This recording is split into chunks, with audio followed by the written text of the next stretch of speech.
Bonjour, Alexandre de Montmarin, Agency Development Management chez Amazon Ads.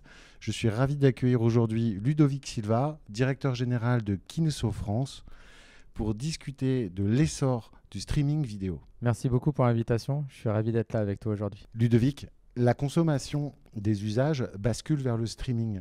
Qu'est-ce que ça change pour tes annonceurs ? On est globalement aujourd'hui sur un écosystème où c'est devenu un réflexe dans le quotidien des consommateurs que d'aller vers du streaming, dû à l'essor effectivement de l'adoption des Smart TV. On parle de plus de 50% des foyers en France qui sont dotés d'une Smart TV. Ça veut dire quoi ? Ça veut dire qu'aujourd'hui, en fait, les annonceurs doivent revoir leur stratégie de couverture et de fréquence. Il s'agit plus simplement d'aller vers de la TV linéaire en réalité, mais en fait, c'est toucher les utilisateurs là où ils sont. C'est là où ça fait complètement sens d'aller vers de la VOD et d'aller vers du BVOD. Pas seulement parce que c'est des inventaires, j'ai envie de dire premium, mais aussi parce qu'en fait, ils nous offrent cette force de la vidéo pour l'image de marque, mais aussi les capacités de ciblage et de mesure que peuvent nous offrir la programmatique. Et donc, ça nous permet de boucler la boucle, si je puis dire, en faisant une convergence entre le branding et la performance. Ludovic, d'un point de vue opérationnel, quels sont les critères clés pour répondre aux enjeux des marques ? On est sur une multitude d'acteurs aujourd'hui, à la fois dans l'univers programmatique et vidéo, et effectivement, chacun a ses propres atouts.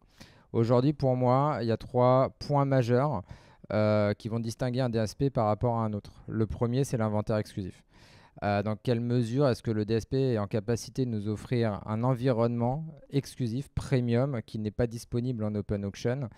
Et du coup, cette rareté finalement fait la valeur de ce DSP-là et fait qu'on va avoir tendance à l'utiliser. Le deuxième point pour moi qui reste majeur, c'est le même principe que l'inventaire exclusif, finalement, c'est la data. Dans quel cas est-ce qu'on peut avoir un outil qui nous permette d'avoir cette mesure full funnel et qui nous permette finalement de mesurer la contribution et l'impact business finalement de nos investissements publicitaires au niveau des coûts des outils. Dans quelle mesure est-ce qu'on peut avoir des frais DSP qui soient suffisamment attractifs pour nous permettre finalement de maximiser les performances et pas des coûts absurdement élevés comme on peut le voir encore parfois chez certains. Et selon toi, le DSP Amazon répond à ces objectifs ?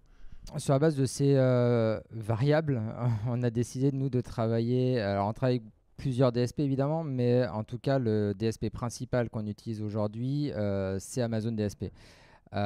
J'ai cité plusieurs points avant et effectivement Amazon DSP coche l'ensemble de ces cases avec Amazon Prime Video qui a été lancé et sur lequel effectivement on investit quand même massivement. Le deuxième point, effectivement, autour des insights d'Amazon qui nous permettent de rendre activable d'un point de vue business l'ensemble de nos utilisateurs. Et la mesure avec AMC qui nous permet d'avoir cette approche full funnel, end-to-end finalement, et de valoriser l'impact business de nos investissements. Et on a d'ailleurs pu développer des offres conjointes autour de ça, avec notamment un dashboard qu'on a créé et qui nous permet de mesurer l'ensemble des impacts de l'ensemble de nos activations. Justement, donc je pense à un cas client. Est-ce que tu pourrais nous en partager un ? Oui, j'en ai un qui me vient en tête, notamment dans le secteur de la puériculture. Un client qu'on a récupéré et qui effectivement était très orienté low funnel et qui atteignait un point de saturation. L'objectif finalement, c'était d'aller faire du scale finalement et de faire croître les ventes. Et on a pu le faire en utilisant AMC.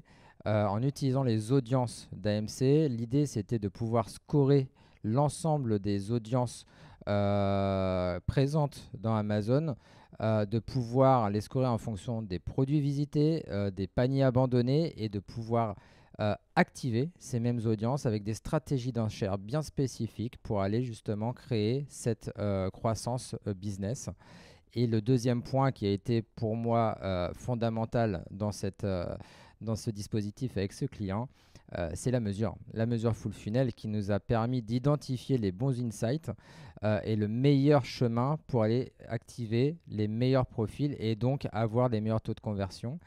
Et ça nous a permis, en tout cas, selon les différentes campagnes, d'aller atteindre entre 20 à 50% de croissance sur les taux de conversion de nos campagnes programmatiques. Et finalement, Ludovic, quel serait ton conseil pour réussir un partenariat durable entre une agence et ses partenaires ?